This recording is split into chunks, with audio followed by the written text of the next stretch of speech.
Salam. Selamat malam, salam sejahtera bagi kita sekaliannya.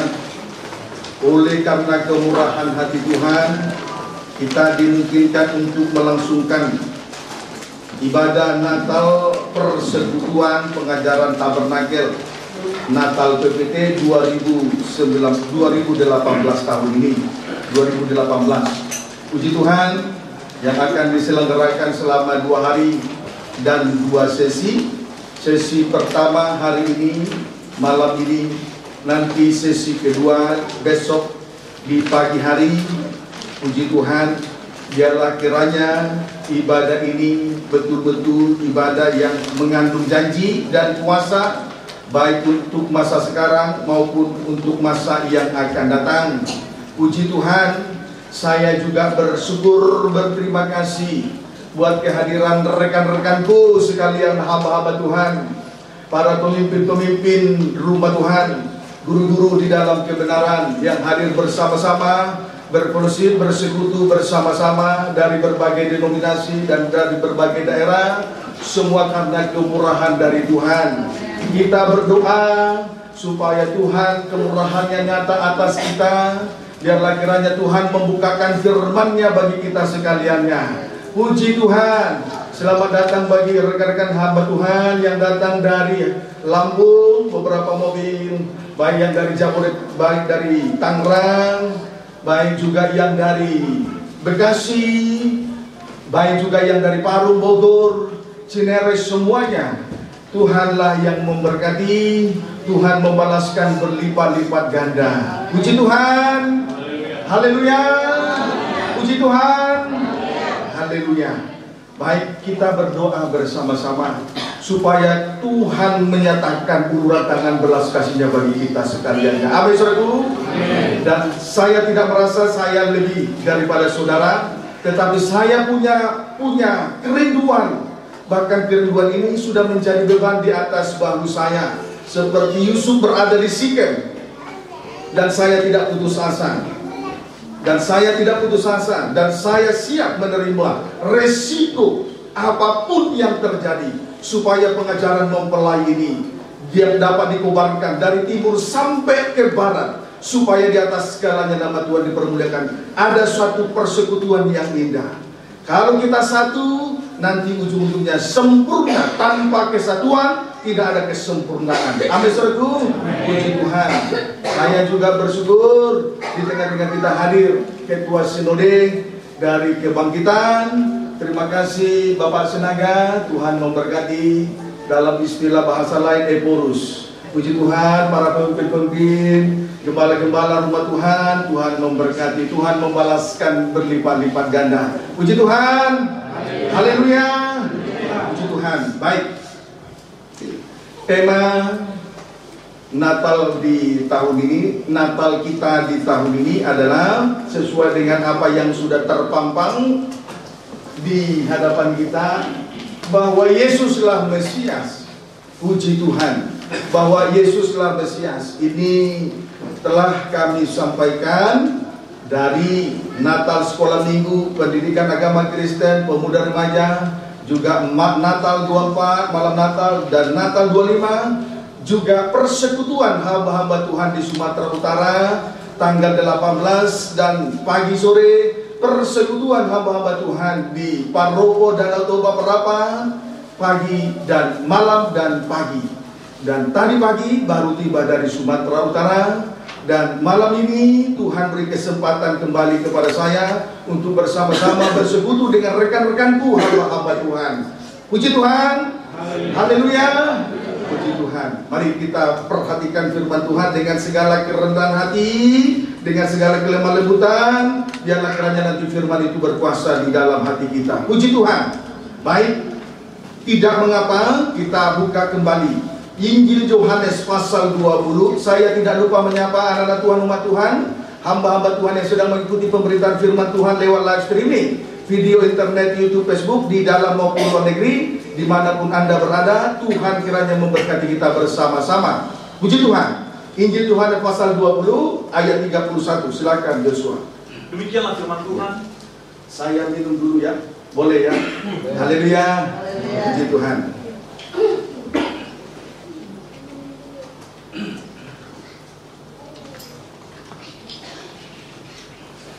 Yohanes pasal 20 ayat 31. Silakan. Demikian firman Tuhan. Ya. Tetapi semua yang tercantum di sini telah dicatat. Ya. Supaya kamu percaya.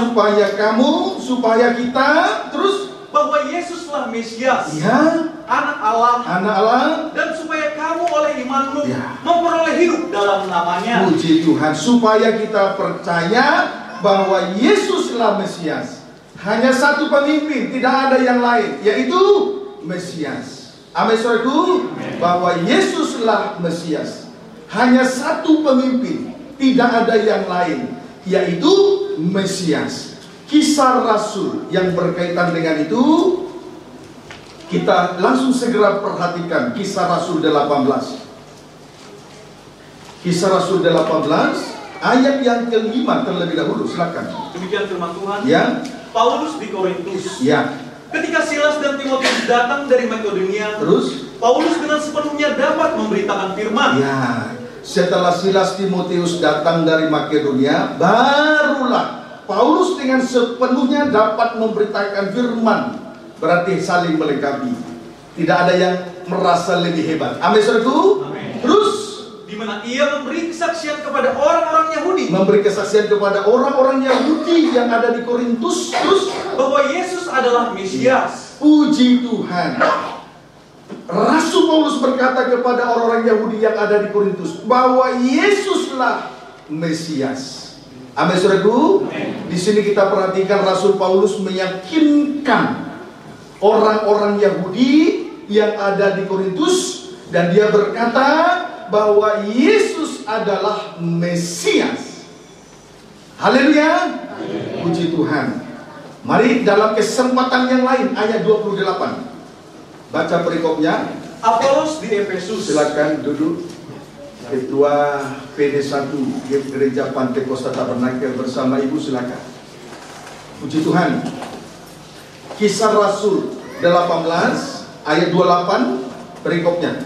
Apolos di Efesus. Ini Apolos kita perhatikan di Efesus. Terus Sebab dengan tak jemu-jemunya ia membantah orang-orang Yahudi di muka umum. kembali Apolos menyatakan kepada orang-orang Yahudi di Efesus, terus Dan membuktikan dari kitab suci bahwa Yesus adalah Ya. Mesias. puji Tuhan. Di sisi lain, Apolos membuktikan diri dari kitab suci bahwa Yesus adalah Mesias. Dalam kesempatan yang lain, Apolos membuktikan dari kitab suci bahwa Yesus adalah Mesias kepada orang-orang Yahudi yang ada di Efesus. Haleluya. Puji Tuhan. Kesimpulannya 1 Korintus 3 ayat 5 sampai 6. 1 Korintus 3 ayat 5 sampai dengan ayat 6. Silakan. Demikianlah firman Tuhan. Ya. Jadi apakah Apolos? Apakah Apolos? Apakah Paulus? Apakah Paulus?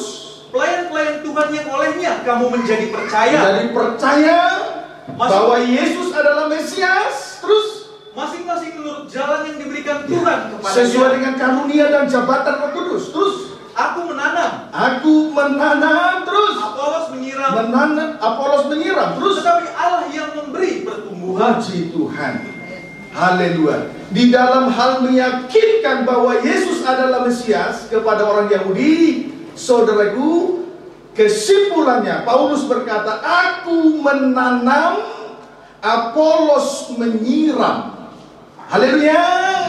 Di dalam hal meyakinkan kepada orang Yahudi bahwa Yesus adalah Mesias, kesimpulannya Paulus berkata, aku menanam, Apolos menyiram.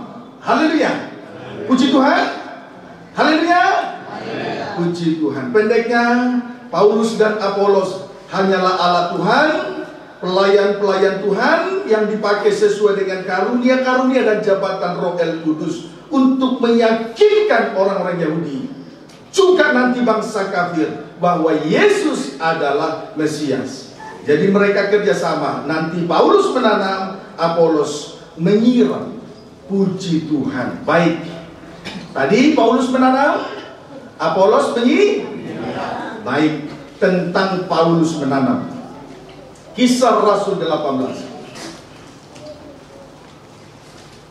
Kisah Rasul 18 ayat 4 sampai dengan ayat 5. Silakan Joshua. Demikianlah firman Tuhan. Ya.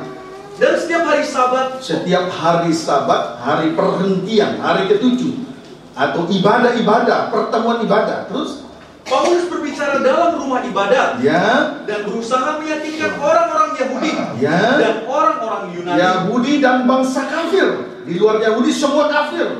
Ayat 5. Ketika Silas dan Timotius datang dari Makedonia, Paulus dengan sepenuhnya dapat memberitakan firman, di mana ia memberi kesaksian kepada orang-orang Yahudi bahwa Yesus adalah Mesias. Puji Tuhan. Kembali saya sampaikan, Rasul Paulus berusaha meyakinkan orang-orang Yahudi dan bangsa kafir untuk memberitakan firman Allah dan memberi kesaksian kepada mereka bahwa Yesus adalah Mesias. Ayat 9. Pada suatu malam berfirmanlah Tuhan kepada Paulus di dalam suatu penglihatan. Suatu malam dalam suatu penglihatan, terus jangan takut. Tuhan berkata, jangan takut. Teruslah memberitakan firman dan jangan diam. Puji Tuhan. Kemudian dalam suatu penglihatan Tuhan berkata kepada Rasul Paulus, jangan takut. Lanjut, Tuhan berkata, teruslah memberitakan firman dan jangan diam. Dan jangan diam. Pendeknya firman Tuhan harus ditanamkan kepada sidang jemaat di Korintus. Amin, saudaraku. Jangan takut, jangan diam. Pendeknya firman Allah harus ditanamkan di dalam hati baik orang Yahudi maupun bangsa kafir tentang bahwa Yesus adalah Mesias. Haleluya. Puji Tuhan. Ayat 11. Maka tinggallah Paulus di situ selama 1 tahun 6 bulan. Tinggallah Paulus di Korintus selama 1 tahun dan 6 bulan. Dan ia mengajarkan firman Allah di tengah-tengah mereka. Puji Tuhan. Selama 1 tahun 6 bulan, Rasul Paulus mengajarkan firman Tuhan kepada orang-orang Yahudi yang ada di Korintus. Jelas ini adalah pekerjaan menanam. Amin, saudaraku. Jelas ini pekerjaan menanam. Yakobus 1 ayat 21. Yakobus 1 ayat 21. Ya. Dipercepat. Demikian firman Tuhan. Ya.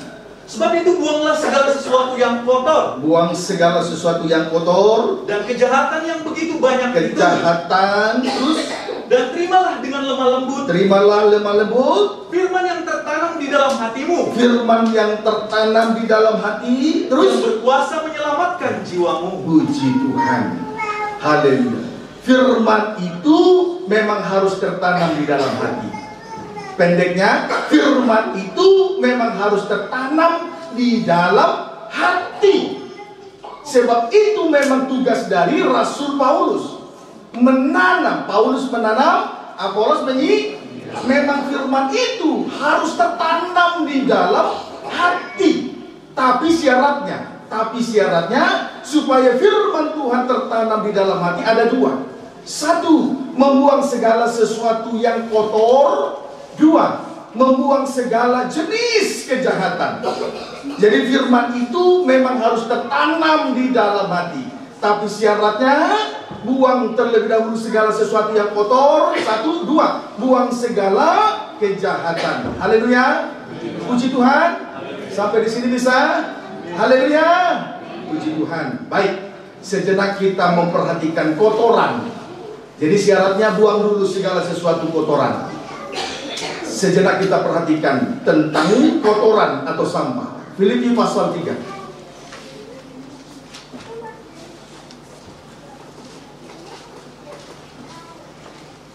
Filipi pasal 3 ayat 8 sampai dengan ayat 9. Tapi tidak salah, baca dulu ayat 4 mulai.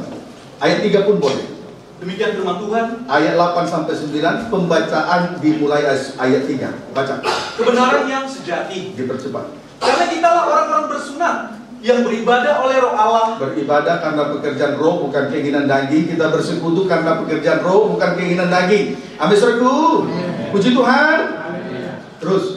Dan bermegah dalam Kristus Yesus. Bermegah dalam Kristus bukan bermegah dalam hal yang lahiriah. Gereja mewah atau look serba lut dan lain sebagainya. Tidak.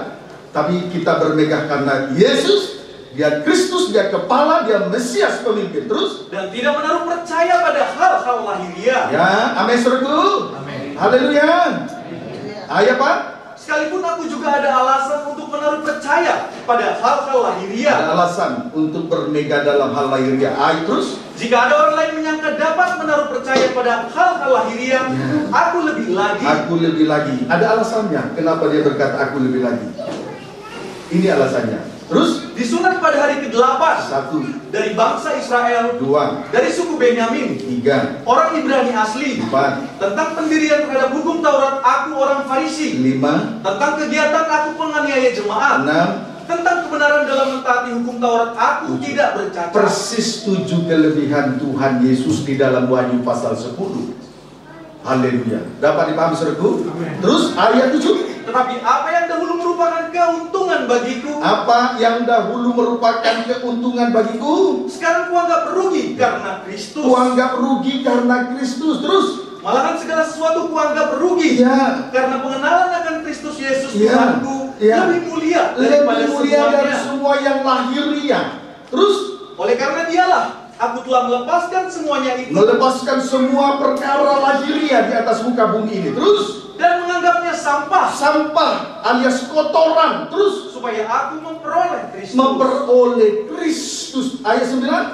Dan berada dalam dia bukan dengan kebenaranku sendiri, terus, karena mentaati hukum Taurat. Bukan lagi kebenaran karena kebenaran diri sendiri melakukan hukum Taurat. Terus, melainkan dengan kebenaran karena kepercayaan kepada Kristus, dibenarkan oleh darah Yesus. Terus, yaitu kebenaran yang Allah anugerahkan berdasarkan kepercayaan. Tuhan, haleluya. Di sini kita perhatikan Rasul Paulus terlebih dahulu membuang sampah kotoran, maka dia memperoleh Kristus. Dengan lain kata, Kristus tertanam di dalam hati, firman iman tertanam di dalam hati. Haleluya. Tapi syaratnya buang dulu kotoran, barulah kita memperoleh Kristus, firman iman di dalam hati. Amin saudaraku. Amin. Buang dulu kotoran, buang dulu sampah.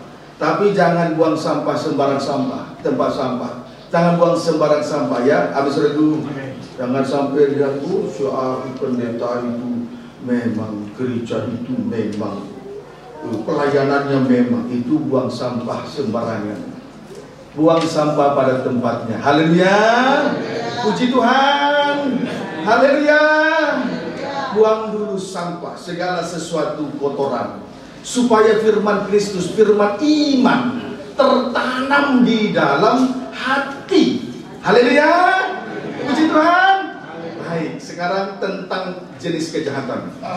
Matius pasal 13.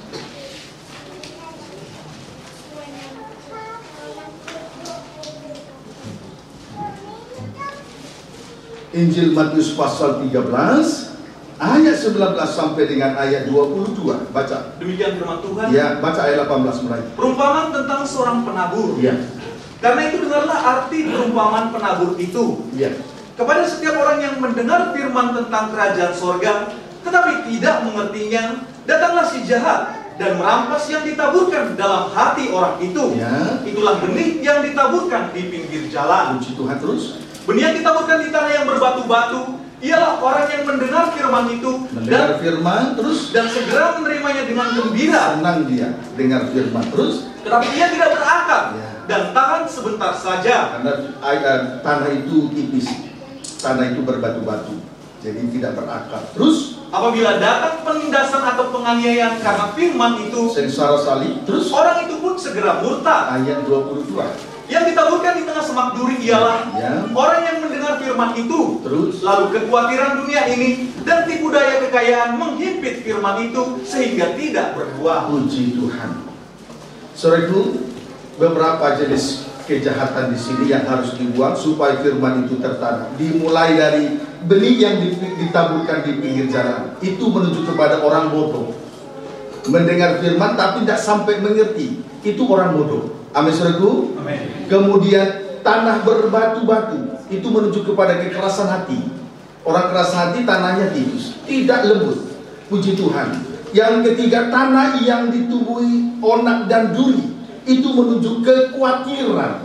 Kesimpulannya, kebodohan, kekerasan hati, dan kekhawatiran merupakan segala jenis kejahatan. Sebab dengan adanya kejahatan, firman Allah tidak tertanam di dalam hati. Maka segala jenis kejahatan semacam ini harus disingkirkan terlebih dahulu. Kebodohan itu adalah kejahatan. Dengar firman tak sampai mau mengerti, tak berusaha untuk mengerti, sengaja ngantuk, sengaja dilawan, sengaja ditolak. Itu kejahatan. Kemudian keras hati, itu juga kejahatan. Lalu yang ketiga, kekhawatiran, itu juga kejahatan. Nah, inilah jenis kejahatan itu terlebih dahulu disingkirkan supaya nanti firman Allah tertanam di dalam hati. Haleluya. Puji Tuhan. Rekan kenapa Tuhan? Haleluya. Setuju. Puji Tuhan. Haleluya. Puji Tuhan. Itu dulu yang disingkirkan. Ya, setuju ya? Puji Tuhan. Kisah Rasul 13. Marilah kita lihat penanaman benih di dalam hati. Kisah Rasul.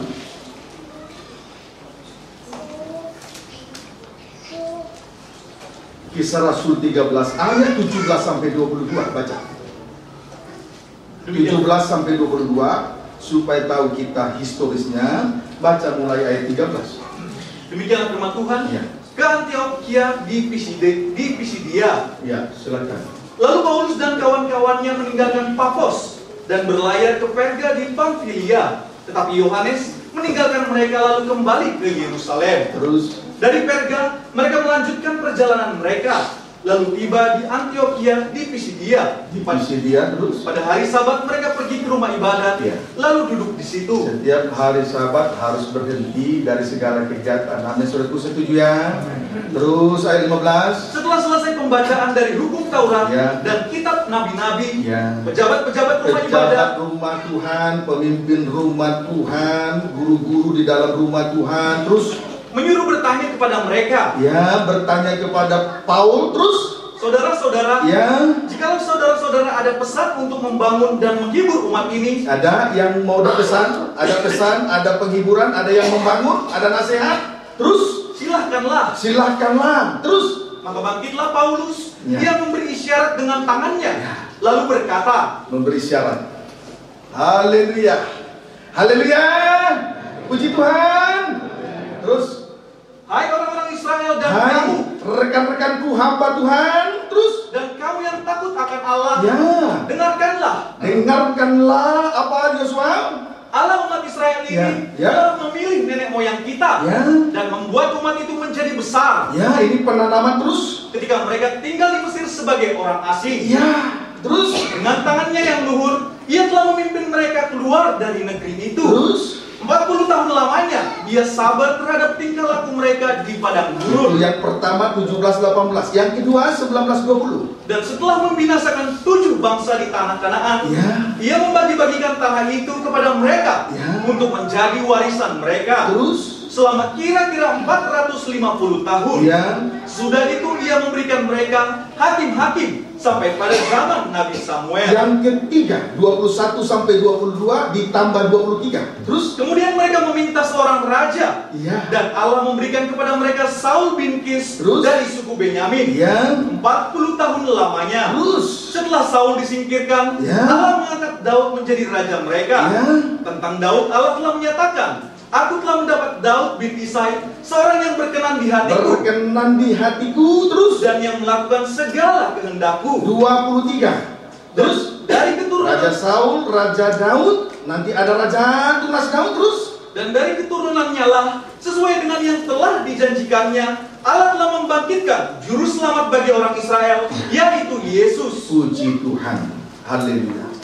Rasul Paulus juga berusaha supaya firman Allah itu tertanam di dalam hati orang-orang Yahudi yang ada di Antioquia, yaitu menanamkan soal pengalaman kematian Yesus Kristus. Ayat 17-18. Amin, saudaraku. Kemudian pengalaman kebangkitan Yesus Kristus, ayat 19 sampai 20. Lanjut.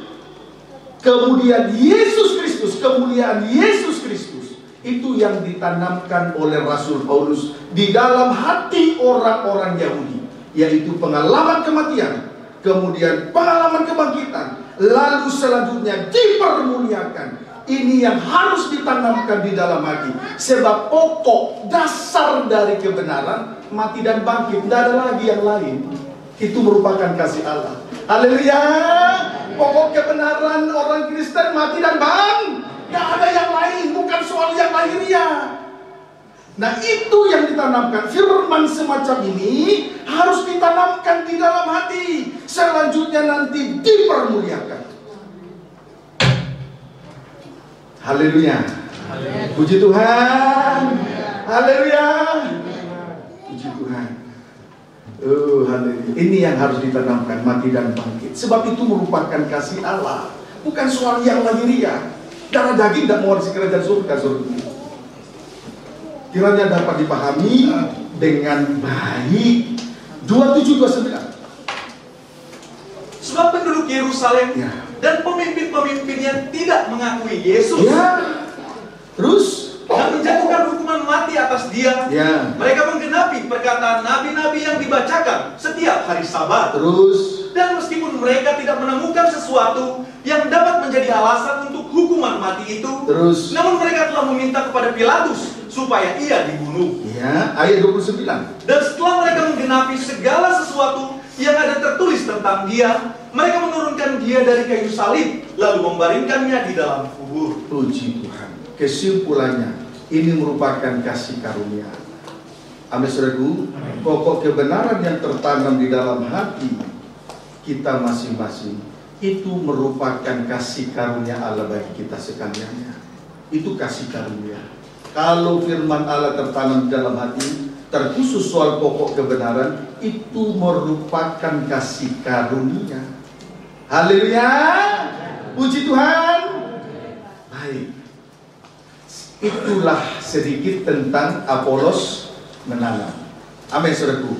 Apolos menanam. Nah, pengertian semacam ini, apa yang sudah tertanam di dalam hati, itu harus dipelihara.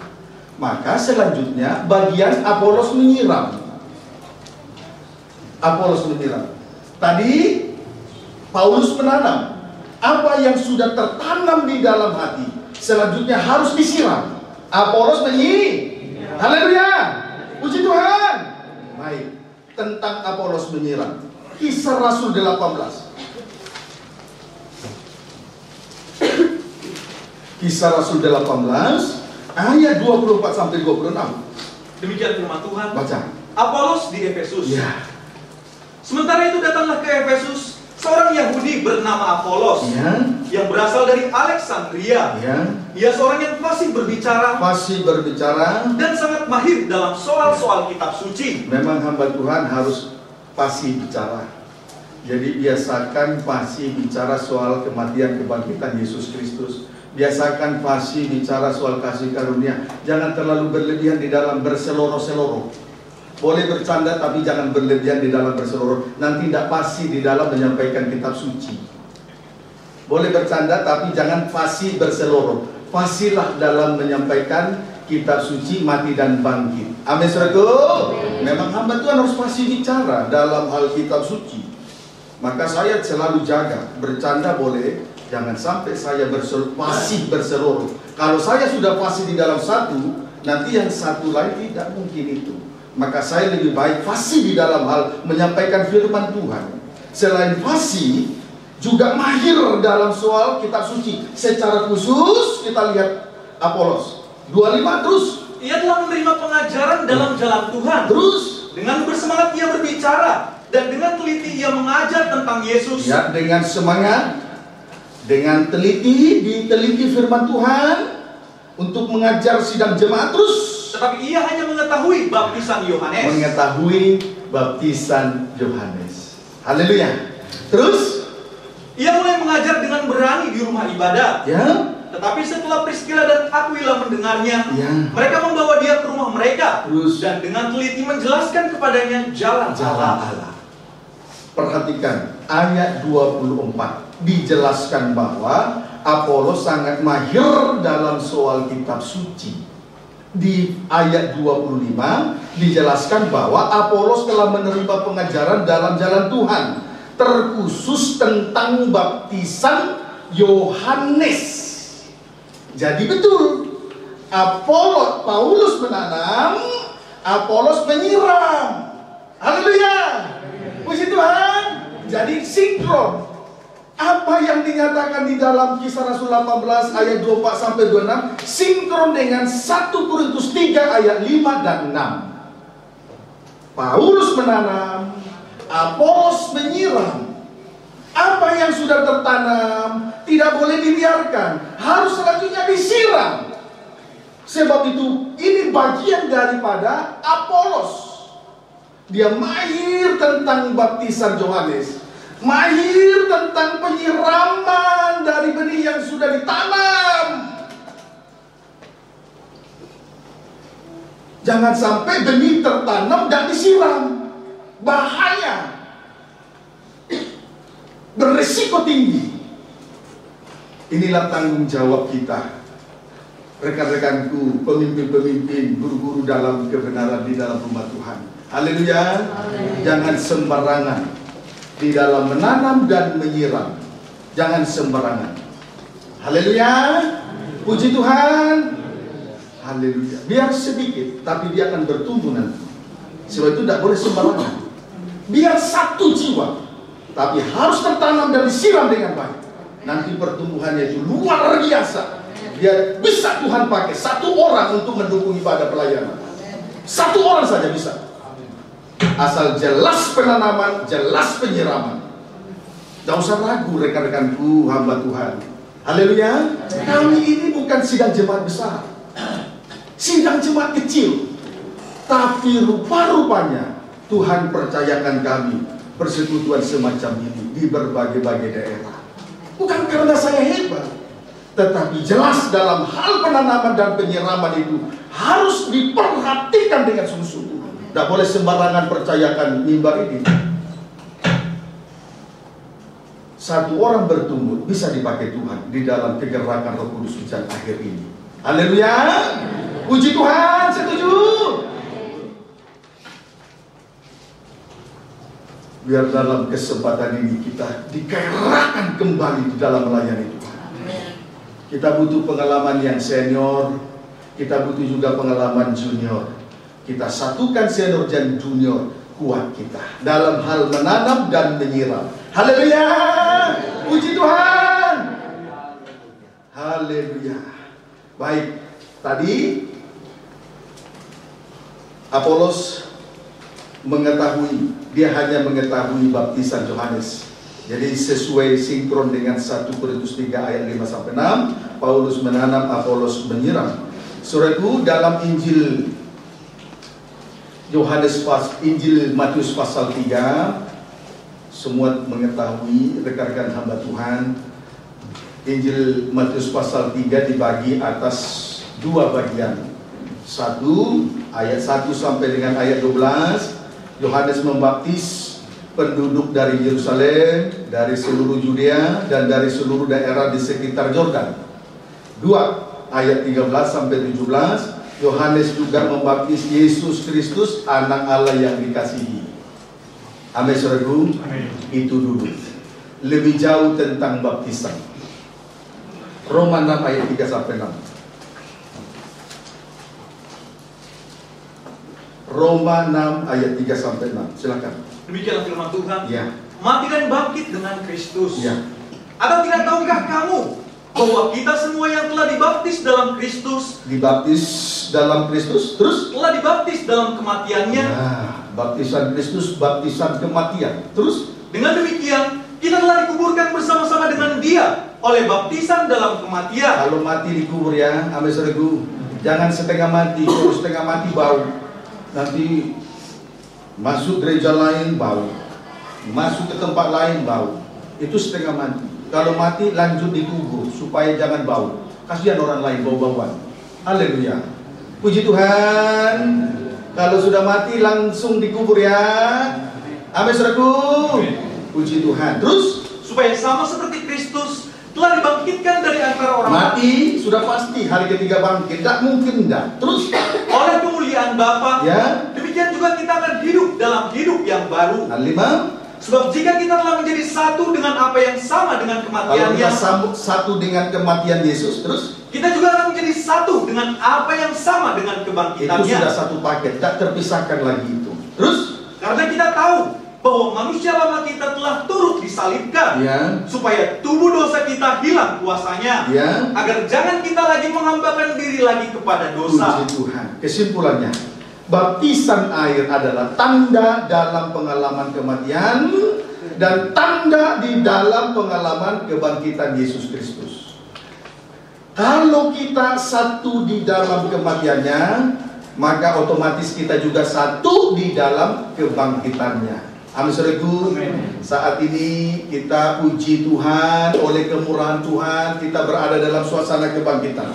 Ibadah, melayani itu suasana kebangkitan. Tapi jangan sampai ada ibadah, pelayanan atau kebangkitan palsu. Kalau kematiannya palsu, pasti kebangkitannya palsu. Tapi kalau kematiannya benar, pasti kebangkitannya benar. Haleluya. Itu baptisan air. Itu baptisan air. Mati dan bangkit. Kalau kita satu dalam kematian, pasti satu dalam kebangkitannya. Tidak mungkin enggak. Tapi jangan sampai kita melayani di dalam kepalsuan. Kalau kematiannya palsu, kebangkitannya palsu. Puji Tuhan. Memang di dalam kematian itu, pengalaman kematian itu tidak enak bagi daging. Saya masih ingat ya. Ini saya bagi dulu sedikit kesaksian. Kita datang dalam satu pertemuan, tidak tidak disuka. Biar kita sudah manut-manut, nunduk-nunduk, tidak disuka. Tapi biarpun demikian, bertahan. Haleluya, bertahan. Itu pengalaman kematian. Itu pengalaman kematian. Memang itu harus terjadi. Jangan sampai kita hebat-hebatan tapi kematiannya palsu. Nanti kebangkitannya juga palsu. Besok akan lisut pelayanannya. Tapi kalau kita satu dalam kematian, kebangkitannya tidak palsu. Biar ada goncangan-goncangan sini sana.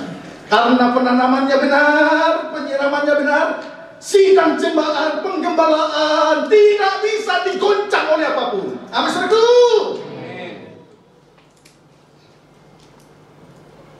Haleluya, puji Tuhan. Kalau kita satu dalam kematian, otomatis kita satu di dalam kebangkitan. Maka yang harus kita periksa di sini bukan soal kebangkitannya. Karena kalau kita satu dalam kematian, sudah otomatis satu dalam kebangkitannya. Amin, saudaraku. Yang harus kita periksa di sini adalah pengalaman kematiannya. Mari kita periksa. Yesaya 53.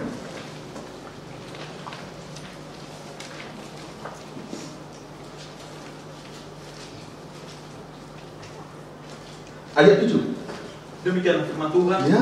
Hamba Tuhan yang menderita. Baik, ini hamba Tuhan itu tidak dikatakan hamba Tuhan yang mewah-mewah, tidak begitu.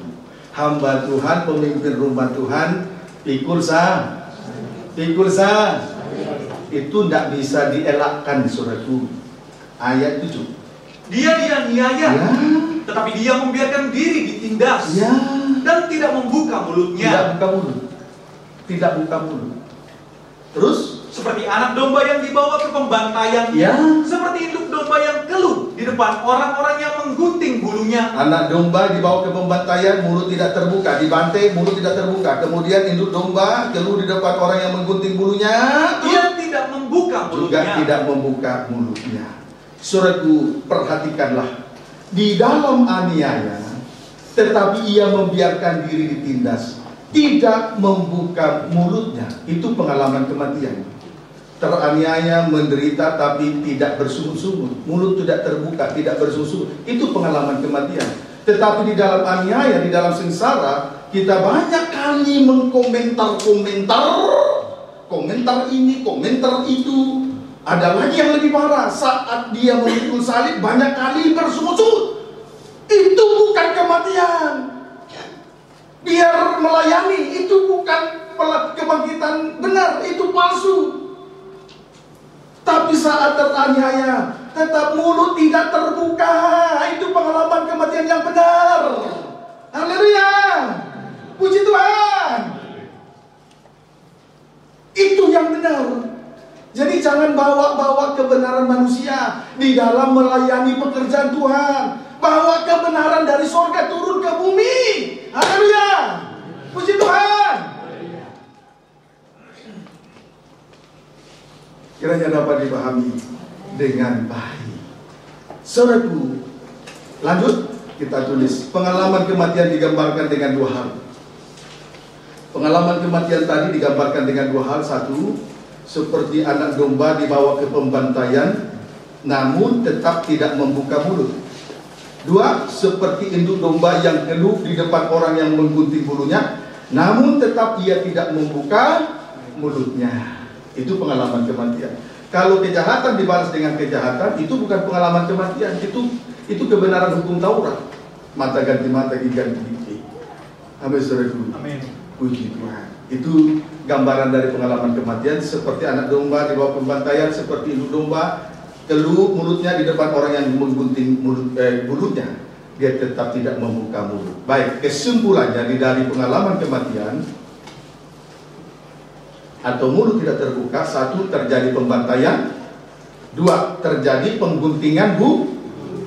Satu, terjadi pembantaian. Dua, terjadi pengguntingan bulu domba. Mari kita simak tentang kedua hal tersebut. Dimulai dari pembantaian. 1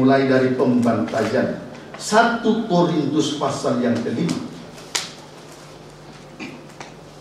1 Korintus pasal 5. Sejauh ini bisa diikuti rekan-rekanku. Haleluya, puji Tuhan. 1 Korintus pasal 5 ayat 7. Silakan Yosua. Demikianlah firman Tuhan. Ya, ayat 7 sampai 8 maksud saya. Silakan. Buanglah ragi yang lama itu. Ya, buangnya yang lama. Memang semua punya pengalaman, punya masa lalu, tapi sekarang buanglah ragi yang lama. Terus supaya kamu menjadi adonan yang baru. Terus sebab kamu memang tidak beragi. Tidak ada ragi lagi. Terus sebab anak domba Paskah kita juga telah disembelih. Dibantai habis-habisan di atas kayu salib. Terus yaitu Kristus. Ayat 8. Karena itu marilah kita berpesta. Mari malam ini kita pesta rohani. Haleluya. Tapi jangan dengar lagi yang lama ya. Haleluya. Puji Tuhan. Bapak Ibu Saudaraku. Terus bukan dengan ragi yang lama. Terus bukan pula dengan ragi keburukan dan kejahatan. Ya. Tetapi dengan roti yang tidak beragi. Roti yang tidak beragi. Yaitu kemurnian dan kebenaran. Jadi saudaraku, Yesus Kristus dialah anak domba yang disembelih. Ini berbicara tentang pembantaian. Amin, saudaraku. Amin. Pembantaian. Tapi perlu juga untuk diketahui, Yesus disalib bukan karena ada kejahatannya. Yesus disalib bukan karena ada kenajisannya, kesombongannya, bukan. Dia disalib tanpa dosa. Disebutlah itu ragi tanpa. Itulah yang disebut roti tanpa ragi. Ketika dia serahkan segenap hidupnya di atas kayu salib, itulah yang disebut roti yang dipecah-pecahkan. Roti tidak beragi. Puji Tuhan. Itulah roti tidak beragi. Roti tidak beragi ini berbicara tentang dua hal. Satu, kemurnian. Dua, kebenaran. Haleluya. Roti tidak beragi berbicara tentang dua hal. Satu, kemurnian. Dua, kebenaran. Mari kemurnian dulu kita pelajari. Kemurnian itu menunjuk sifat ilahi yang tidak berubah-ubah. Kemurnian itu menunjuk sifat ilahi yang tidak berubah-berubah. Berarti strip pertama, tidak dapat dipengaruhi oleh apapun. Tidak dapat dipengaruhi oleh apapun, yaitu hal-hal yang tak suci. Strip yang kedua, tidak dapat dimakan oleh zaman atau waktu. Itu yang disebut kemurnian, menunjuk sifat ilahi yang tidak berubah-berubah. Tidak dapat dipengaruhi oleh apapun dan tidak dapat dimakan oleh zaman atau waktu. Puji Tuhan. 1 Petrus 1 ayat 6 sampai 7. 1 Petrus 1 ayat 6 sampai 7. 1 1 Petrus 1 ayat 6 sampai 7. Silakan. Demikianlah firman Tuhan. Ya. Bergembiralah akan hal itu. Bergembiralah, terus Sekalipun sekarang ini kamu seketika harus berduka cita oleh berbagai-bagai pencobaan. Bersukacitalah walaupun ada ujian, ada cobaan. Saya tahu di dalam melayani Tuhan ada sukacita, ada duka cita. Kadang ada beras, kadang tidak ada beras. Saya alami, kita alami bersama-sama. Haleluya. Saat sakit tidak ada uang, saya alami, kita alami bersama-sama. Haleluya. Bertahun-tahun saya sakit, bukan saya karang-karang, tidak ada uang, tapi melayani maju terus. Tidak ada makanan di dalam pelayanan, maju terus. Haleluya. Puji Tuhan. Terus maksud semuanya itu ialah apa? Terus untuk membuktikan kemurnian iman. Haleluya. Terus yang jauh lebih tinggi nilainya daripada emas yang fana, yang diuji kemurniannya dengan api, sehingga kamu memperoleh puji-pujian dan kemuliaan dan kehormatan pada hari Yesus Kristus menyatakan dirinya. Puji Tuhan. Saudaraku, kemurnian iman itu diperoleh lewat ujian dan berbagai-bagai pencobaan. Tidak ada kemurnian iman datang dari uang. Tidak ada kemurnian iman datang dari pengetahuan. Tidak ada kemurnian iman karena punya kedudukan, jabatan, karena punya harta, kekayaan, dan lain sebagainya.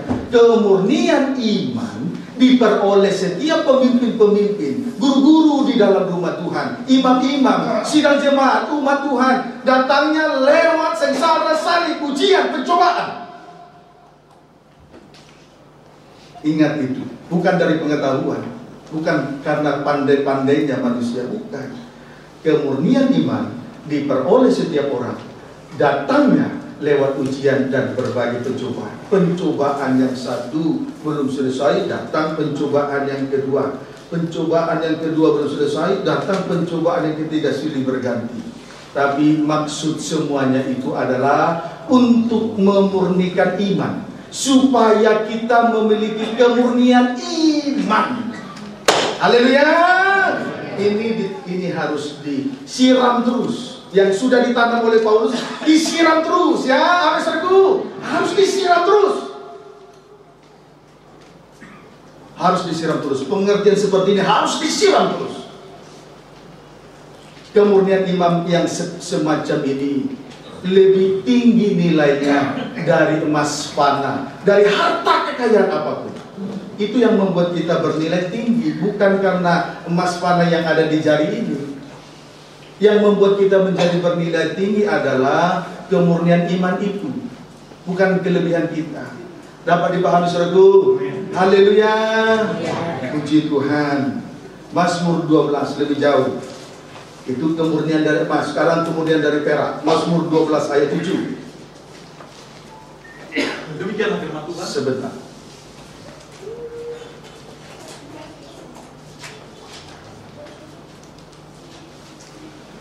Mazmur 12 ayat 7 saja.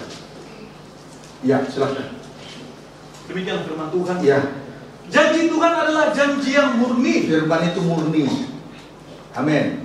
Amin. Jadi jangan dicampur-campur dengan cerita isapan jempol, jangan dicampur-campur dongeng nenek tua, tahayul-tahayul di dalam memberitakan firman. Jangan sengaja melucu-melucu. Amin, saudaraku. Firman Tuhan puji Tuhan. Terus bagaikan perak yang teruji. Ya, perak di sini diuji. Terus 7 kali dimurnikan dalam dapur peleburan di tanah. Puji Tuhan. Kemudian di sini kita perhatikan perak yang teruji juga dimurnikan lewat dapur api. 7 kali dipanaskan di dalam dapur api, yaitu pencobaan yang sempurna, angka 7 sempurna. Amin, saudara. Puji Tuhan. Itulah kemurnian iman. Datangnya lewat ujian, datangnya lewat cobaan, datangnya lewat sengsara, salib. Puji Tuhan, kiranya dapat dipahami dengan baik. Kemudian, saudaraku, tulis saja perak yang teruji. itu menuju suatu kehidupan. Kesimpulannya, perak yang teruji menuju suatu kehidupan yang tidak dapat dipengaruhi oleh hal-hal yang tak suci dan tidak dapat dimakan oleh waktu dan zaman. Wahyu 21 ayat 21.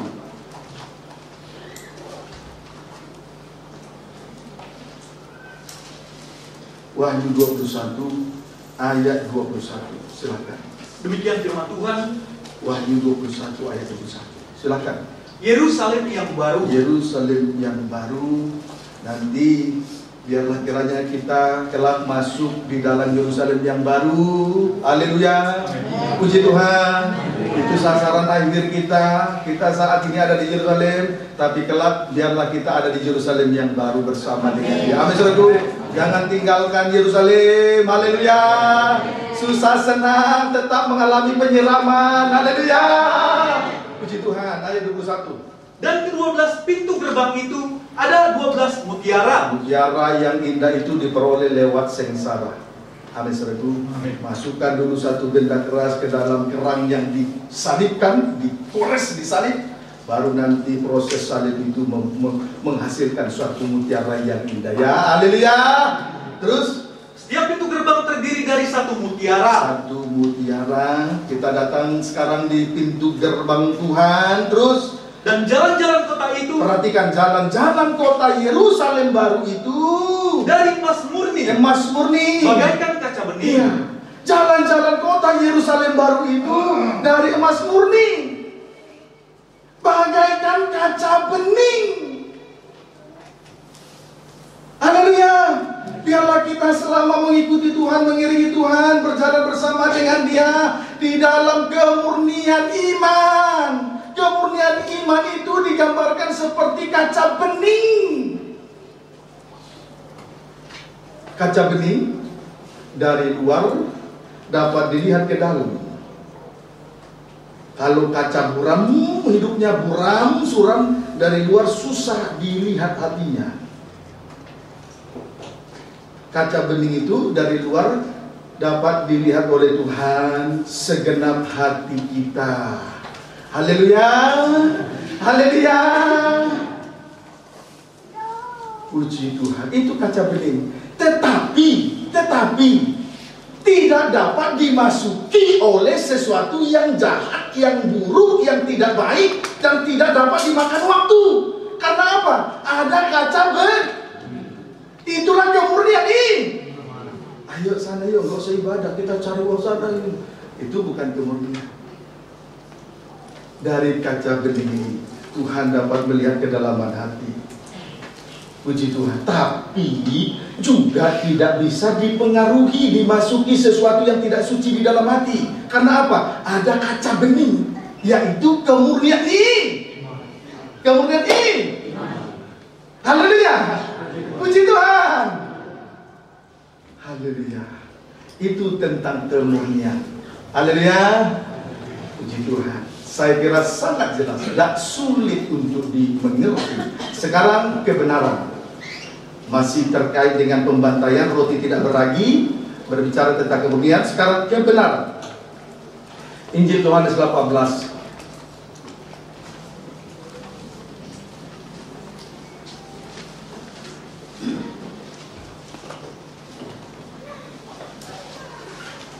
Injil Yohanes 18 ayat 37 saja dulu. Demikian firman Tuhan. Boleh 38 bagian A, silakan. Yesus di hadapan Pilatus. Ya.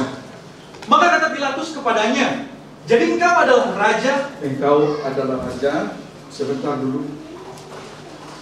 Minum dulu ya. Amin ya. Puji Tuhan.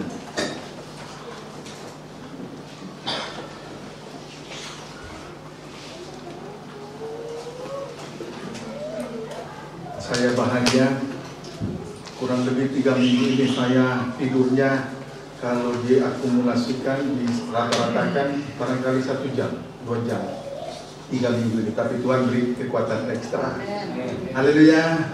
Bantu doa ya, kita sampai sudahi nanti sampai besok ya. Haleluya. Puji Tuhan. Injil Yohanes 18 ayat 37, silakan. Maka kata Pilatus kepadanya, ya. Jadi engkau adalah raja? Engkau raja? Jawab Yesus. Jawabnya, Engkau mengatakan bahwa aku adalah raja. Engkau yang mengatakannya. Terus? Untuk itulah aku lahir. Untuk itulah aku lahir. Dan untuk itulah aku datang ke dalam dunia ini. Untuk itu datang ke dunia yang fana. Terus? Supaya aku memberi kesaksian tentang kebenaran. Setiap orang yang berasal dari kebenaran mendengarkan suaraku. Ya. Ayat 38. Kata Pilatus kepadanya, apakah kebenaran itu? Ya, Pilatus tidak tahu kebenaran. Jadi kesimpulannya, Yesus lahir dan datang ke dunia ini untuk menjadi raja, tidak lebih tidak kurang. Amin, saudaraku. Yesus lahir, Yesus datang ke dunia ini untuk menjadi raja. Selanjutnya, supaya ia memberi kesaksian tentang kebenaran. Supaya ia memberi kesaksian tentang kebenaran. Jadi dia datang ke dunia dan lahir menjadi raja dan datang ke dunia untuk memberi kesaksian tentang kebenaran, tidak lebih tidak kurang. Lebih jauh, Injil Yohanes 19 ayat 12 sampai 16. Demikian firman Tuhan. Ya. Yesus dihukum mati. Ya. Sejak itu Pilatus berusaha untuk membebaskan dia. Ya. Tetapi orang-orang Yahudi berteriak, jikalau engkau membebaskan dia, engkau bukanlah sahabat Kaisar. Engkau bukan sahabat pemimpin-pemimpin dunia ini. Lebih baik kita menjadi sahabat Tuhan, Tuhan juga kita walaupun dunia membenci, daripada dunia menerima dengan harta bergelimangan tapi ditolak Tuhan Yesus di dalam kerajaan surga. Pilih mana? Haleluya! Puji Tuhan. Terus setiap orang yang menganggap dirinya sebagai raja, ya, ia melawan Kaisar. Oh, kalau dia raja, dia katakan melawan Kaisar, pemimpin dunia. Terus ketika Pilatus mendengar perkataan itu, apa? Dengan ancaman ini saudara mundur jadi imam rajani? Apa mundur? Maju terus, haleluya. Biarpun ditolak dunia, haleluya. Puji Tuhan. Terus ia menyuruh membawa Yesus keluar. Ya. Dan ia duduk di kursi pengadilan. Ya. Di tempat yang bernama Litos Trotos. Ya, dalam bahasa Yunani. Terus dalam bahasa Ibrani Gabata. Gabata. Ini duduk pengadilan tapi tidak ada keputusan. Litos Trotos, bahasa Yunani, tidak ada keputusan kalau di dunia ini. Kemudian tidak ada juga keadilan dalam bahasa Ibrani Gabata. Itu arti rohaninya. Haleluya. Puji Tuhan. Tidak ada keputusan di dunia ini. Ayat 14. Hari itu ialah hari persiapan Paskah. Itu sebabnya tadi Yesus datang sebagai raja untuk beri kesaksian kebenaran. Hari itu persiapan Paskah. Terus kira-kira jam 12. Ya. Kata Pilatus kepada orang-orang Yahudi itu, ya, inilah rajamu. Ini rajamu. Ayat 15. Maka berteriaklah mereka, ya, enyahkan dia, ya, enyahkan dia, ya, salibkan dia. Terus kata Pilatus kepada mereka, ya, haruskah aku menyalibkan rajamu? Ya. Terus jawab imam-imam kepala, ya, kami tidak mempunyai raja selain daripada Kaisar. Ayat 16 bagian 6. Akhirnya Pilatus menyerahkan Yesus kepada mereka untuk disalibkan. Puji Tuhan. Perhatikan, hanya karena Yesus adalah raja, maka akhirnya ia disalibkan. Amin, saudaraku. Dari apa yang kita baca, hanya karena dia raja, maka ia disalibkan. Pendeknya, kebenaran yang sejati terletak atau berasal dari salib. Di luar salib tidak ada lagi kebenaran. Haleluya. Puji Tuhan. Hanya karena dia raja, dia disalibkan. Berarti kebenaran yang sejati berasal atau terletak dari salib. Di luar salib tidak ada lagi kebenaran. Yakinkan itu, rekan-rekanku hamba Tuhan. Susah senang pikul saja itu kebenaran. Haleluya. Perpuluhan sedikit, perpuluhan besar, susah senang terima saja, itu salib. Haleluya. Di luar salib tidak ada kebenaran. Kebenaran datangnya dari puji Tuhan. Jangan sampai buang-buang salib. Saya tahu pemimpin-pemimpin rumah Tuhan yang dari Lampung banyak makan waktu dalam perjalanan dari Bekasi, Jabodetabek, dan lain sebagainya. Saya hormati, saya hargai. Tapi percayalah, kebenaran letaknya pada salib. Di luar salib tidak ada lagi kebenaran. Haleluya. Puji Tuhan. Bertahan saja. Haleluya. Puji Tuhan. Maka 1 Petrus 2 ayat 9.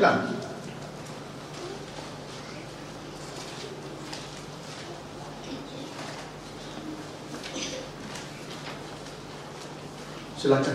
Demikianlah firman Tuhan. Ya. Tetapi kamulah bangsa yang terpilih. Ya. Imamat yang rajani. Bangsa yang terpilih sama dengan imamat rajani, sama dengan bangsa yang kudus, sama dengan umat kepunyaan Allah sendiri. Lalu supaya kamu memberitakan perbuatan-perbuatan yang besar dari Dia. Yang karya Allah terbesar, salib terus. Yang telah memanggil kamu keluar dari kegelapan kepada terangnya yang ajaib. Tugas dari imamat rajani untuk memberitakan perbuatan-perbuatan yang besar dari Dia. Memikul salib setiap hari. Itu karya yang terbesar. Itulah salib di Golgota. Ini yang harus diberitakan. Karena dari situ datangnya kebenaran itu. Haleluya. Puji Tuhan. Haleluya. Di luar salib tidak ada lagi kebenaran. Percaya saja.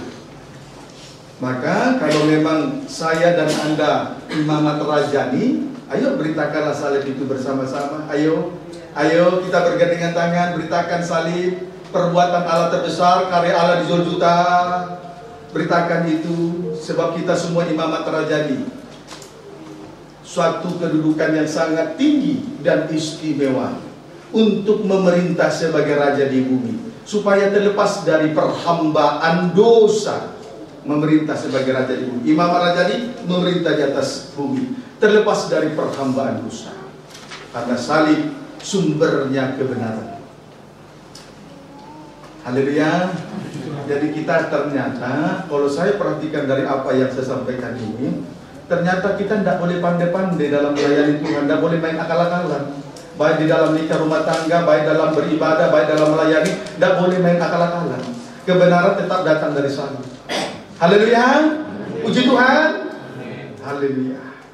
Nah, itulah tentang kebenaran. Kesimpulannya, mari.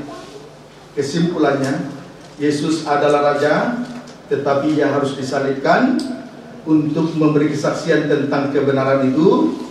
Sedangkan darah yang mengalir dari luka-luka di atas kayu salib, luka-luka dari Yesus, menunjuk kepada getah damar atau getah mur. Boleh saya tambahkan lebih dalamnya? Darah, sedangkan ketika Yesus menderita di atas kayu salib, dari luka-luka itu mengalir darah. Itu menunjuk kepada, kalau kita gunakan pola tabernakel, itu menunjuk kepada getah damar atau getah mur. Getah mur atau getah damar adalah salah satu campuran rempah-rempah yang digiling halus untuk selanjutnya dijadikan ukupan wangi-wangian. Untuk dijadikan ukupan wangi-wangian. Jadi kemudian getah damar itu rasanya pahit, tetapi memiliki bau harum yang sangat kuat. Getah damar itu, getah mur itu rasanya pahit, tapi memiliki bau harum yang sangat kuat sekali. Artinya, perhatikan saudaraku, artinya sengsara salib rasanya pahit, tetapi berkuasa untuk menghentikan dosa sehingga menjadi bau harum. Amin, saudaraku. Rasanya pahit, itu sengsara salib, tapi bau harum itu dikaitkan dengan ketika hentinya dosa. Amin, saudaraku. Rasanya pahit, tapi mengeluarkan rasa bau harum yang kuat saat dosa itu dihentikan. Itulah darah yang keluar dari luka-luka Yesus, menunjuk getah damar, getah mur. Pahit rasanya, tapi aromanya bau harum. Saat dosa, saat kita memikul salib, aduh sakit buat daging, tidak enak. Tapi menyangkut bau harum, menghentikan dosa. Haleluya, puji Tuhan. Haleluya. Itulah tentang kebenaran. Roti tidak beragi berbicara tentang kemurnian dan kebenaran. Sekarang tentang pengguntingan bulu domba. Tadi tentang pembantah, itulah roti tidak berbicara kemurnian dan kebenaran. Sekarang tentang pengguntingan bulu domba. Yesaya 1 ayat 18.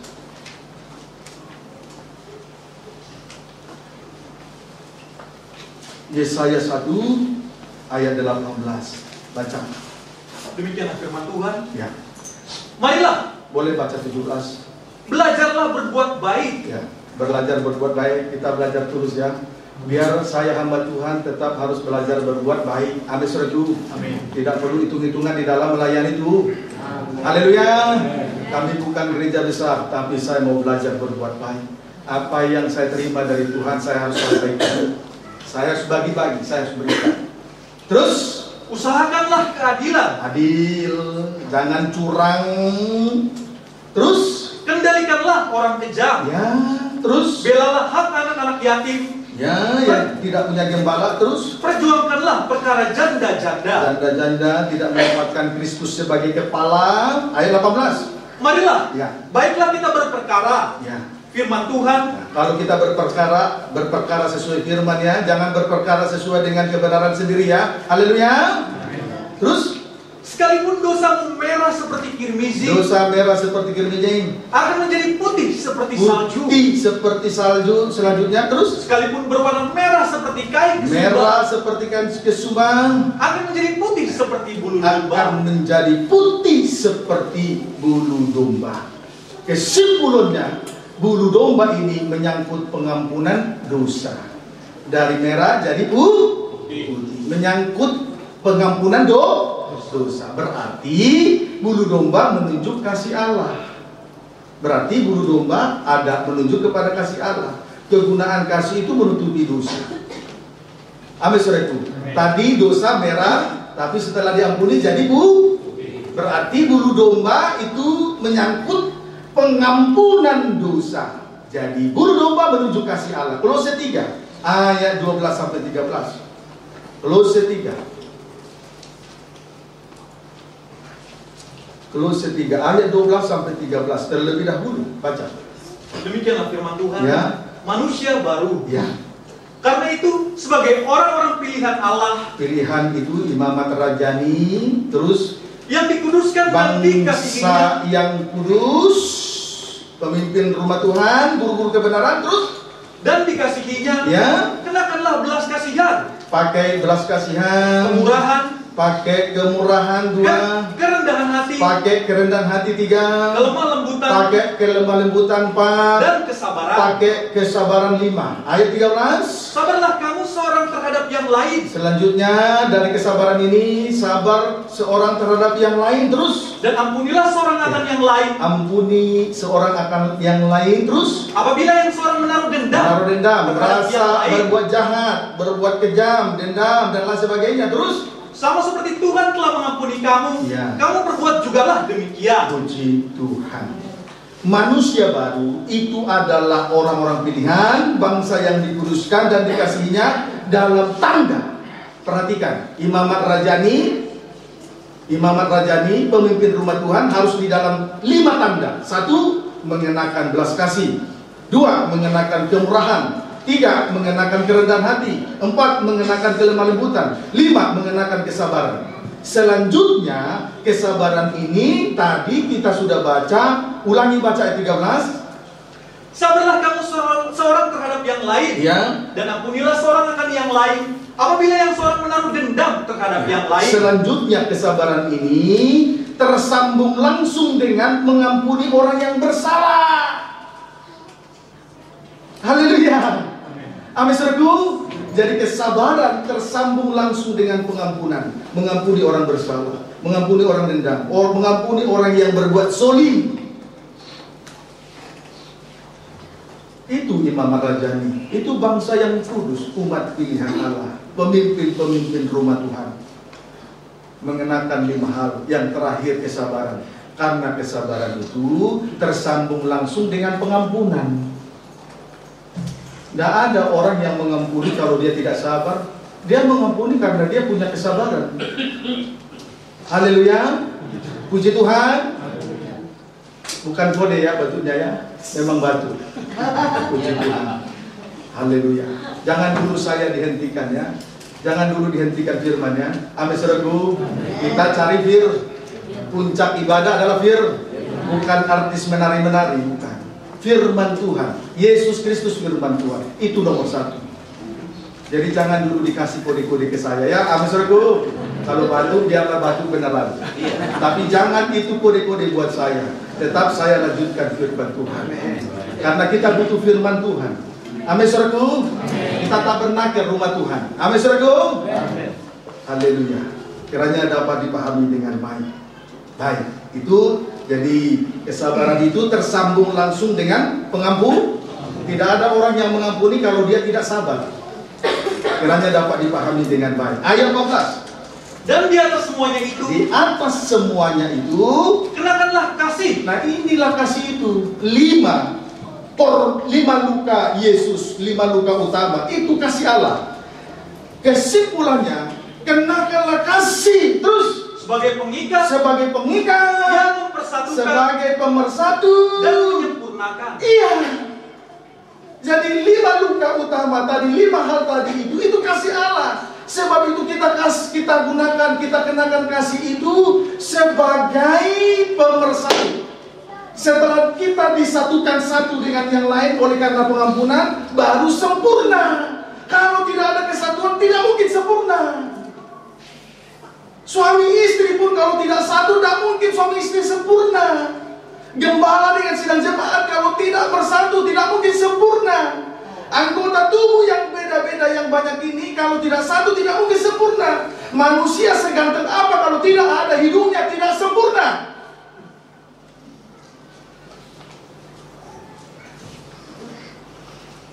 Setuju? Haleluya. 5 luka utama Yesus, kasih Allah, kenakan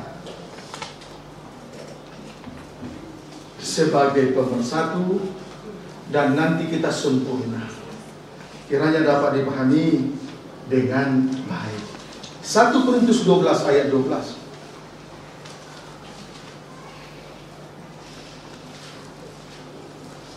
Ya, ayo di sini ada mertua saya. Mertua saya diampuni, mama mertua saya ya.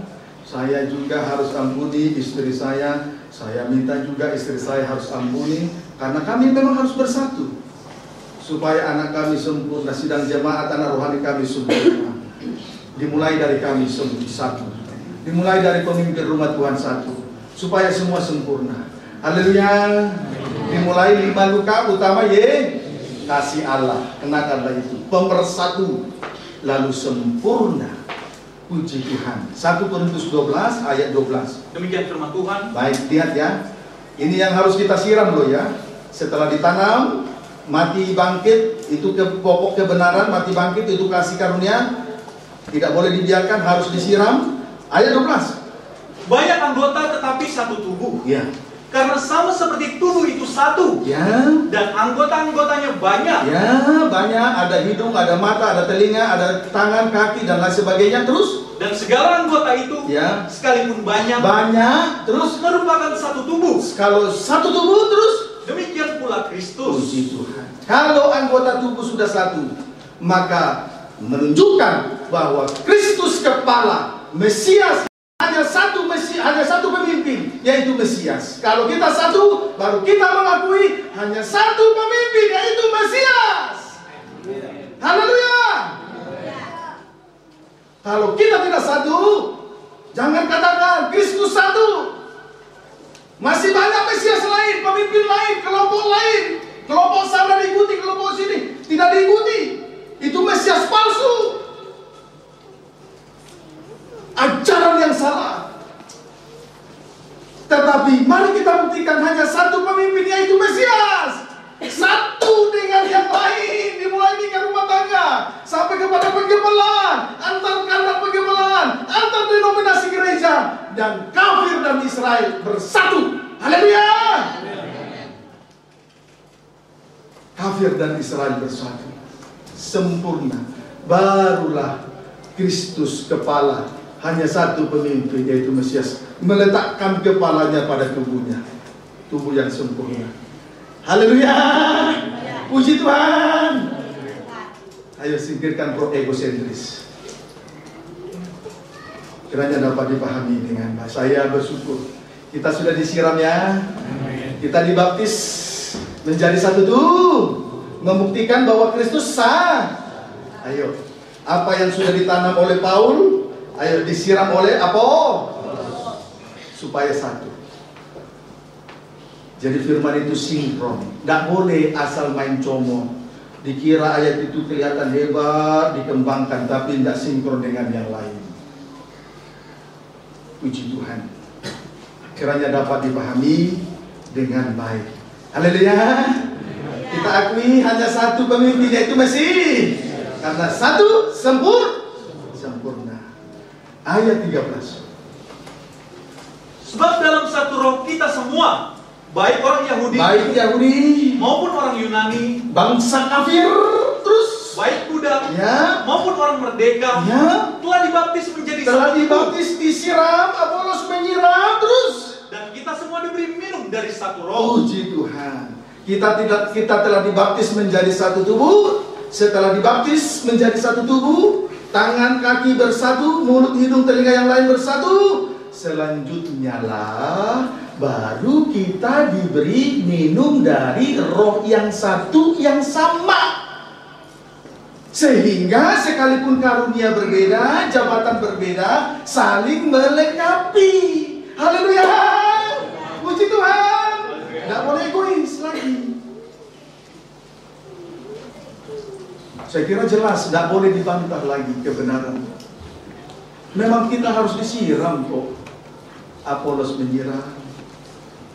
Setuju disiram? Haleluya. Sudah ditanam tadi, siramlah. Jangan apa yang ditanam tidak disiram-siram. Pergi sana, pergi sini, nanti suruh hamba Tuhan lain. Kasihan domba-domba. Jangan tersinggung. Kita ini mau digairahkan dalam melayani Tuhan. Haleluya. Puji Tuhan. Itu yang saya katakan kepada pendeta mulia. Datang ibadah bukan karena saya hebat, firman Tuhan hebat. Jangan kita lari sana lari sini dulu. Haleluya. Puji Tuhan.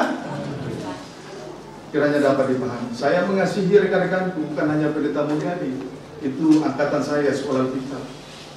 Semua saya kasihi. Kiranya dapat dipahami dengan baik. Haleluya. Baik. Sekarang Matius 23 ayat 10.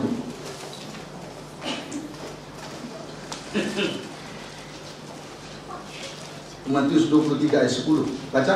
Demikianlah firman Tuhan. Ya, boleh baca yang lain. Baik, baca ayat 8 mulai. Demikian firman Tuhan. Ya. Tetapi kamu, janganlah kamu disebut rabi. Ya. Terus? Karena hanya satu rabimu. Ya. Dan kamu semua adalah saudara. Kita bersaudara ya. Firman pengajaran guru kita ya. Amin surga. Haleluya. Terus? Dan janganlah kamu menyebut siapapun bapa di bumi ini. Ya. Karena hanya satu bapamu, yaitu Dia yang di sorga. Bapa yang baik memberi roti, bukan batu. Bapa yang baik memberi ikan, bukan ular, bukan setan, tapi Roh Kudus ikan. Amin saudaraku. Bapa yang baik memberi roti, firman hidup, bukan batu, hukum Taurat. Bapa yang baik memberi ikan, bukan ular, bukan setan, Roh Kudus. Amin saudaraku. Terus? Janganlah pula kamu disebut pemimpin. Ya, jangan kamu disebut pemimpin. Karena hanya satu pemimpinmu, yaitu Mesias. Hanya satu pemimpin, yaitu Mesias. Setelah dibaptis satu tubuh, selanjutnya diberi minum dari roh yang satu, barulah di situ pengakuan yang jelas bahwa hanya satu pemimpin, yaitu Mesias. Dengan kesatuan hati kita ini sudah mengaplikasikan bahwa hanya satu pemimpin, yaitu Mesias. Jadi penting penyiraman itu. Setelah ditanam, disiram. Haleluya. Puji Tuhan. Saya bahagia juga ada berdiri di tempat ini, bertatap muka dengan saudara. Bukan saya untuk disebut rabi, bukan saya mau disebut Bapa. Bapa kita di surga. Amin saudaraku. Bukankah tadi sudah memberi roti bukan batu? Bukankah tadi sudah memberi ikan bukan ular? Haleluya. Puji Tuhan. Hanya satu pemimpin, yaitu Mesias. Ayo mari kita buktikan. setelah penyiraman dibaptis satu tubuh, lalu melayani saling melengkapi. Nanti ada yang penyalaan diri, ada yang bagian perjamuan suci. Itu tidak mungkin saya bisa kerjakan semua itu. Harusnya ada pemimpin pujian dari Gresik dan Surabaya. Hari ini mereka mohon maaf tidak bisa tahun ini. Puji Tuhan, kiranya dapat dipahami dengan baik. Barulah kita berada pada detik-detik terakhir, ayat-ayat terakhir, tapi bukan ayat yang terakhir. Haleluya, puji Tuhan. Ayat terindah, ayat apa? Ada yang mengatakan ayat terakhir, tapi ayat terindah Kejadian sampai Wahyu. Jangan ayat terakhir. Haleluya, puji Tuhan. Matius 21. Matius 2, maksud saya, mohon maaf ya. Matius 2. Matius 2 ayat 4, ayat 6 dan ayat 11. Demikian firman Tuhan. Ya. Orang-orang Majus dari timur. Ya. Ayat 1 sampai dengan ayat 4 itu menceritakan lahirnya Mesias pada zaman Herodes. Berarti ada Mesias lain, pemimpin lain. Itu yang tidak boleh. Ya, amin saudaraku. Ayat 4 baca. Maka dikumpulkannya semua imam kepala dan ahli Taurat bangsa Yahudi. Lalu dimintanya keterangan dari mereka. Herodes pemimpin asing meminta ke ahli Taurat, orang Farisi tentang lahirnya Mesias. Terus di mana Mesias akan dilahirkan? Ya, Mesias lahir ayat 4, ayat 6. Dan engkau Betlehem tanah Yehuda, engkau sekali-kali bukanlah yang terkecil di antara mereka yang memerintah Yehuda. Jangan kecil hati ya para pemimpin rumah Tuhan ya. Amin saudaraku. Kita kecil, tapi siapa yang mau merendahkan diri akan ditinggikan, siapa yang meninggikan akan direndahkan. Jadi kalaupun kita kecil, besar di hadapan Tuhan, pemimpin rumah Tuhan. Haleluya. Terus, karena daripada mula akan bangkit seorang pemimpin. Mesias pemimpin. Ayat 4, Mesias lahir. Ayat 6, Mesias pemimpin. Ayat 11. Maka masuklah mereka ke dalam rumah itu dan melihat anak itu bersama Maria ibunya. Terus lalu sujud menyembah dia. Terus mereka pun membuka tempat harta bendanya. Terus dan mempersembahkan persembahan kepadanya. Ya, mempersembahkan persembahan kepada Mesias. Terus yaitu emas, kemenyan dan mur. Puji Tuhan.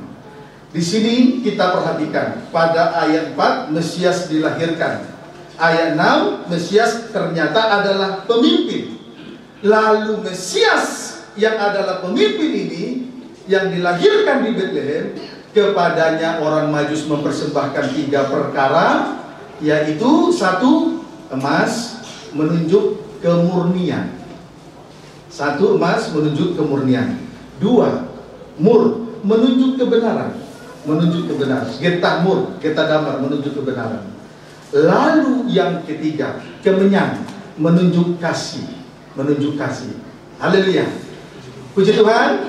Nah, 3 perkara tersebut dapat ditemukan di dalam tabernakel. Coba tampilkan dulu tabernakel. Tadi emas, yang pertama emas ada di dalam ruangan suci. Semua yang ada di dalam ruangan suci ini, ruangan suci, semua yang ada di dalam ruangan suci, semuanya terbuat dari emas. Amin saudaraku.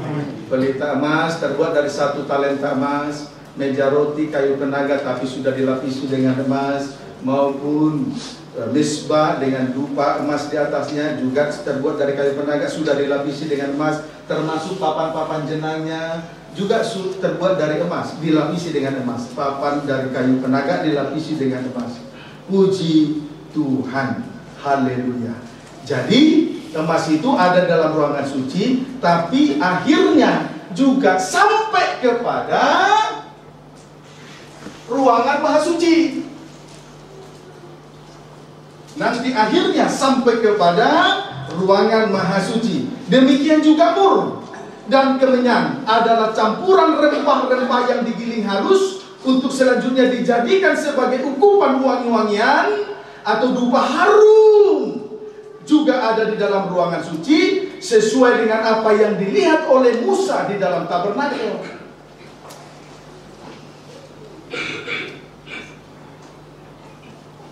Dupa emas. dibakar, saudaraku, kemenyan, juga mur kemenyan sebagai campuran rempah-rempah, dibakar, digiling halus, lalu dijadikan ukupan wangi-wangian. Juga ada di dalam ruangan suci sesuai dengan apa yang dilihat oleh Musa di dalam tabernakel. Tetapi perhatikan Ibrani pasal 9 ayat 3 sampai 4. Ibrani pasal 9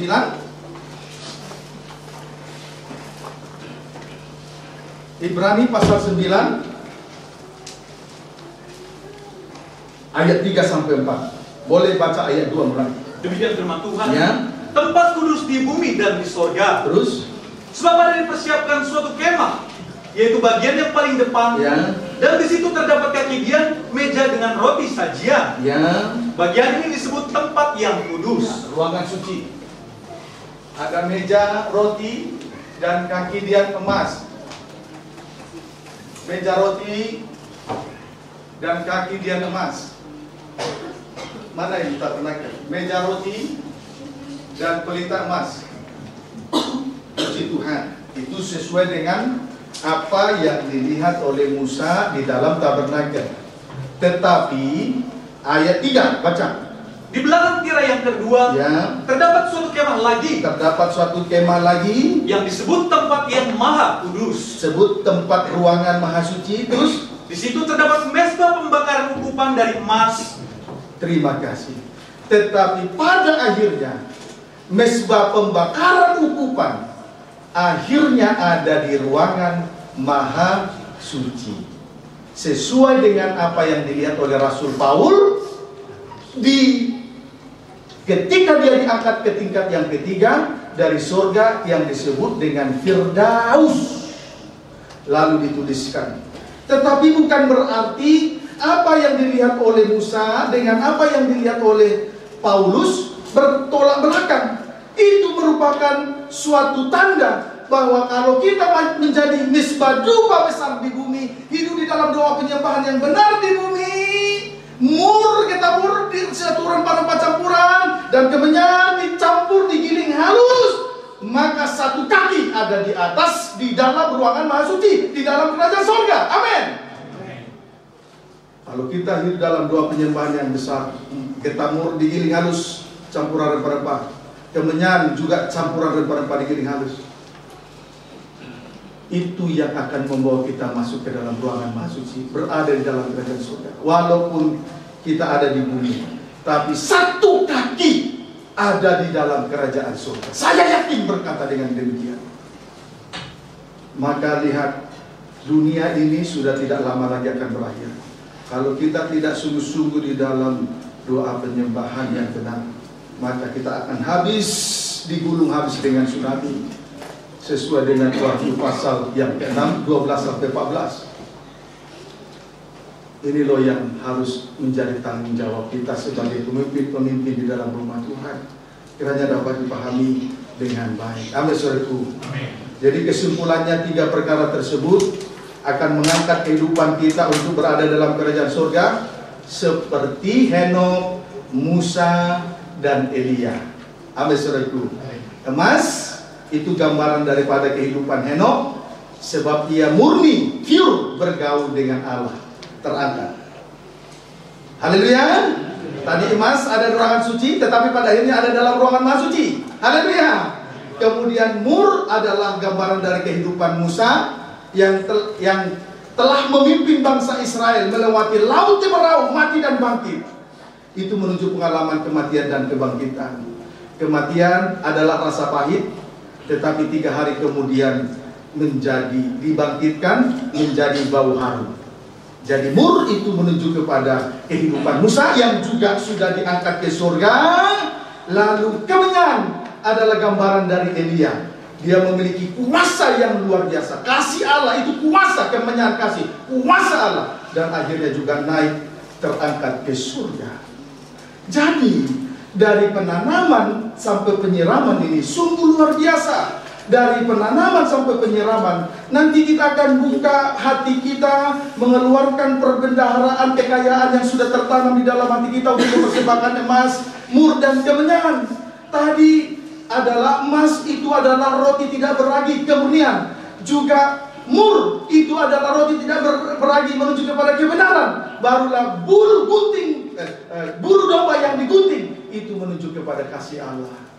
Amin, saudaraku. Jadi sinkron. Roti tidak beragi, kemurnian, kebenaran. Emas, kebenaran, mur, bulu yang digunting itu menuju kepada kasih. Haleluya. Sinkron. Ayo. Semua ada dalam ruangan suci, tetapi pada akhirnya berada dalam ruangan Maha Suci. Bukanlah hati kita persembahkan kepada Tuhan, karena di dalam hati ada perbendaharaan kekayaan surgawi yang sudah ditanam dan disiram untuk selanjutnya dipersembahkan kepada Tuhan. Ada mazmur dan kebenaran. Amin, saudaraku. Hanya satu pemimpin, Mesias. Kepada dia kita persembahkan 3 perkara ini. Puji Tuhan. Dapat dipahami, saudaraku? Tuhan Yesus berkati kita semua. Mari kita hadir. Haleluya.